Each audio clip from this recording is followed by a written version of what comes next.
So there's this weird theme park thing I've been thinking a lot about recently. Mr. Freeze. Y'all know Mr. Freeze? Do you know him? Is he your friend? Did you go to high school with him? Well, turns out he's evil now, and he's fighting Batman, believe it or not. He's so evil, they actually gave him 2 coasters. You get the Mr. Freeze coaster at Six Flags over Texas, and at Six Flags St. Louis. It's actually one of the longest shuttle coasters in the entire world. It can go up to 70 miles per hour. The other day I was watching one of my favorite YouTubers, ElToroRyan on YouTube. He was making a video all about this coaster, and I thought it was super cool, so shout out to him. Is this video gonna be as in-depth into the engineering and to the mechanics of it all? No, because I'm just completely flabbergasted we even have a Mr. Freeze ride. Sounds really different. But this got me thinking about how unique these Mr. Freeze coasters are and how different they are to the rest of the Six Flags lineup of Batman coasters. Plus, this might be one of the most unique Batman-themed rides out there, believe it or not. Is this the most unique Batman ride of all time? Well, we're gonna figure that out, shall we?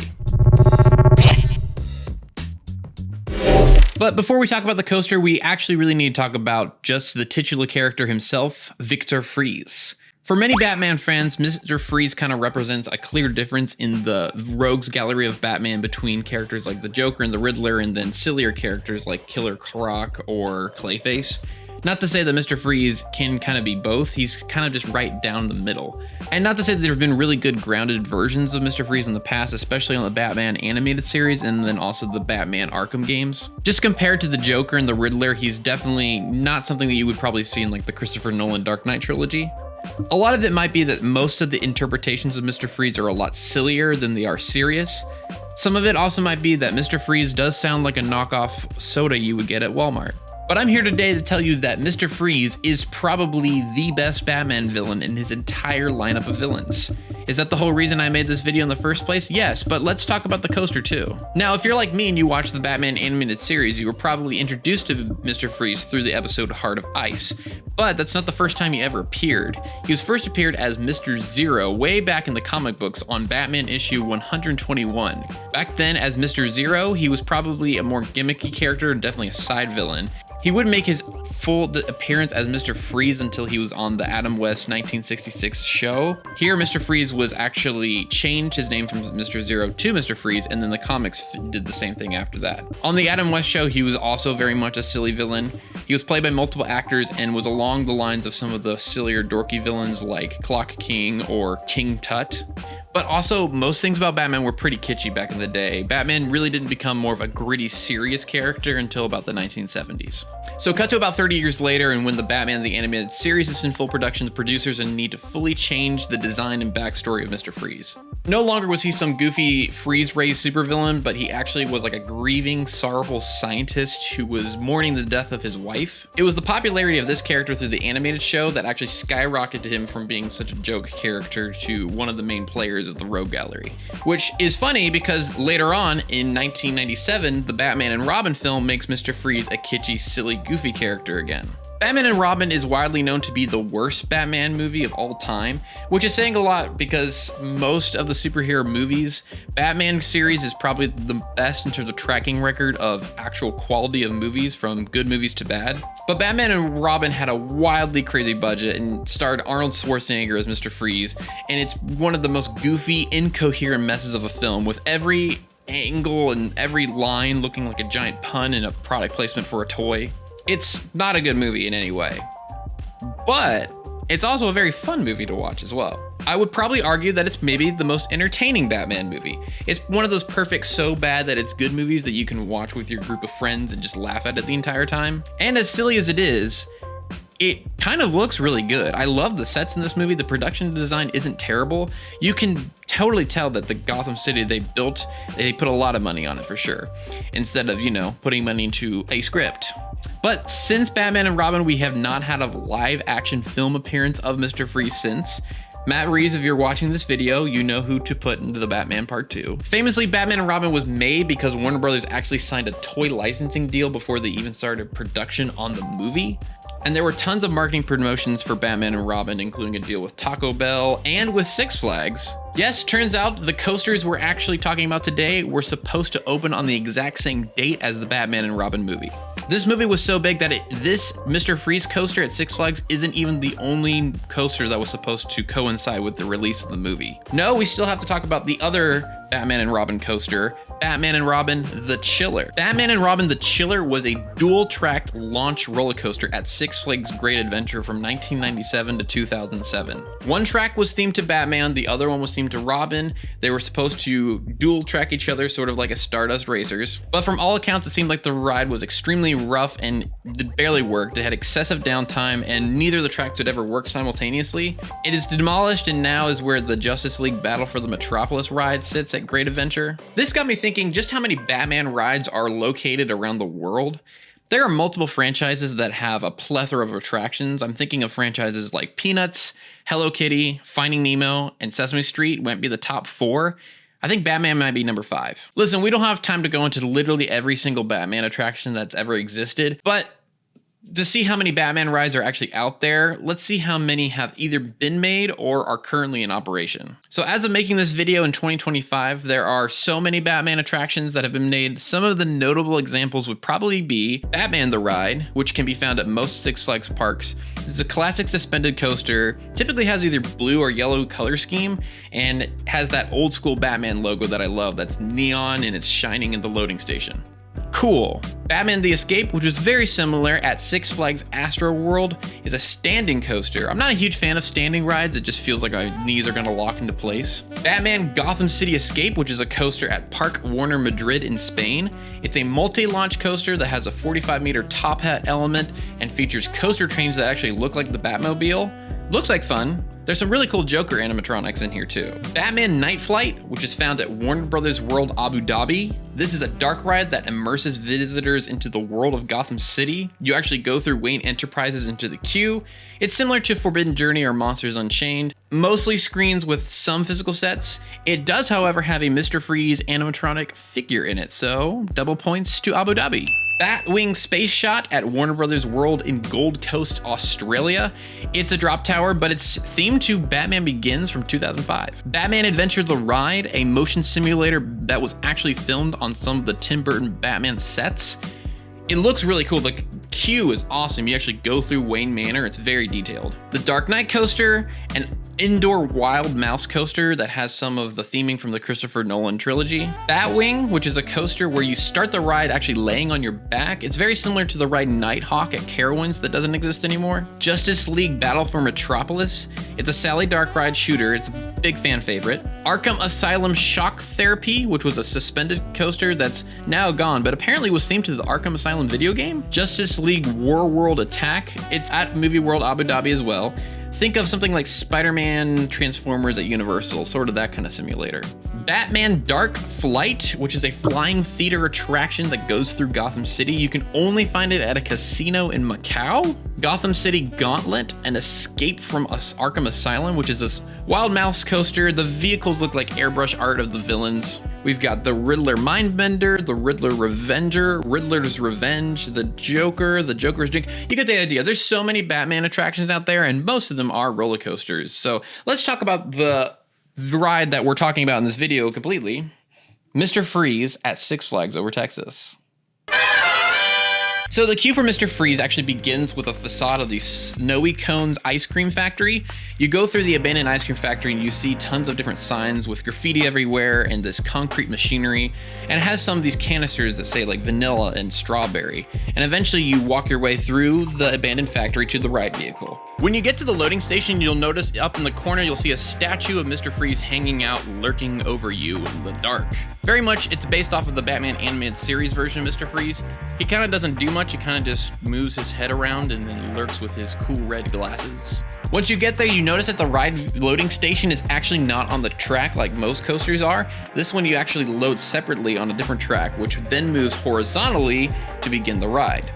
Then the ride begins when it shoots the train out into a tunnel through a main launch. You go through most of the ride through a top hat and going through curves until you actually come to a peak where a set of linear induction motors pull you to the top, then let you go, and you go through the track course again but going in the opposite direction. This is what's called a shuttle coaster or a boomerang coaster. Basically, it just means any coaster that doesn't do an entire track all the way and complete a circuit. Think of Velocicoaster, think of pretty much every of your favorite roller coasters. It is a giant circle. This one, not. Montezuma's Revenge at Knott's Berry Farm, Superman Escape from Krypton, these are some examples of some famous shuttle coasters. Both Mr. Freeze rides actually don't finish the entire track loop, they just hit that peak and then come right back. Now the St. Louis version is practically the same as the Texas version. The queue at Texas is a lot more elaborate, but the big difference here is actually the name. Instead of just being called Mr. Freeze in St. Louis, it's called Mr. Freeze Reverse Blast, which sounds even more like a knockoff soda from Walmart.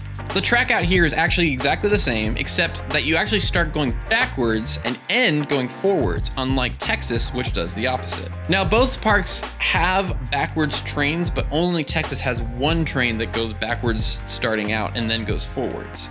It should be worth noting though that both the Over Texas Park and St. Louis Park were both reverse blast rides, and it wasn't until 2022 that Over Texas decided to make it a forward-facing coaster.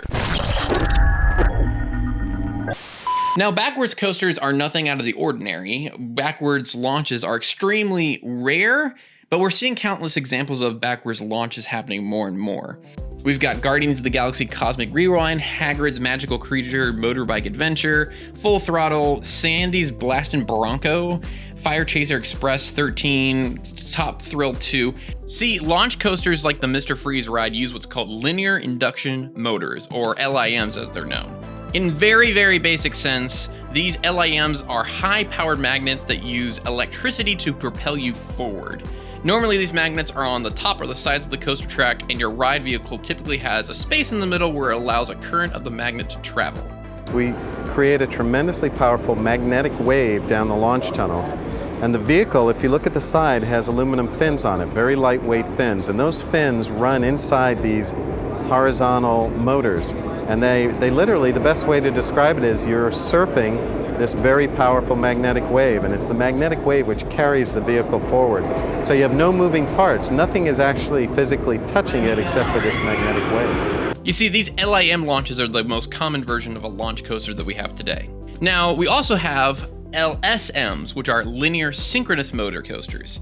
Both LIMs and LSMs use some sort of motor to generate a magnetic field. For any of these linear synchronous motors or linear induction motor systems, they involve a ton of timing that each motor switches at the exact same moment. A lot of my favorite coasters, and probably some of your favorite launch coasters, have some version of an LSM launch, like Velocicoaster and Hagrid's, for example. Again, these are extremely complicated, awesome marvels of engineering that are super cool and really help coasters stand out. The first ever LIM launch roller coaster in America was actually Flight of Fear at Kings Island and Kings Dominion, and you can still ride them today. Now, as a massive coaster fan myself, I think I greatly prefer doing a launch over a lift hill. I think there's something about that clicking sound that's slow going up a hill that just makes it scary, and honestly, that's kind of the scary part of any coaster. Now, doing a reverse launch is a completely different story, especially when you're so used to going forwards that the reverse launches are almost like catching you to the back of your seat. It's a strange sensation, and without great restraint, your neck feels it's just like gonna ragdoll right off of you. And I think this is what makes Reverse Blast work so well from the rider's perspective. Being able to see the launch happen from the loading station and shoot right out is such an interesting thrill that adds a lot of anticipation. When you look at this ride from the ground, it looks really crazy, which adds this level of how did they even get up there in the first place. I think this ride is super unique, and I would like to see more of these kind of reverse launch coasters at Six Flags and Cedar Fair parks. So now that Six Flags and the Cedar Fair parks have actually merged, it's going to be interesting to see what the future of the Six Flags parks are going to be. Does this mean we're going to start seeing Batman the Ride or Mr. Freeze at Carowinds or Kings Dominion? I'm not entirely sure. But it seems that they have a steady list of exciting rides coming to the United States. With Kingda Ka that was recently imploded, we just also got the new Flash Vertical Velocity ride, which stands near its place. We also have the new Georgia Gold Rusher, and Kings Dominion is actually continuing their Jungle Expedition area. All of these rides also continue to have launches on them. We also know that Six Flags is building a park in Saudi Arabia, and at the moment it has their signature coaster called Falcon's Flight, a launch coaster that is supposed to be the world's tallest, fastest, and longest roller coaster ever. I mean, this coaster literally goes off the side of a cliff.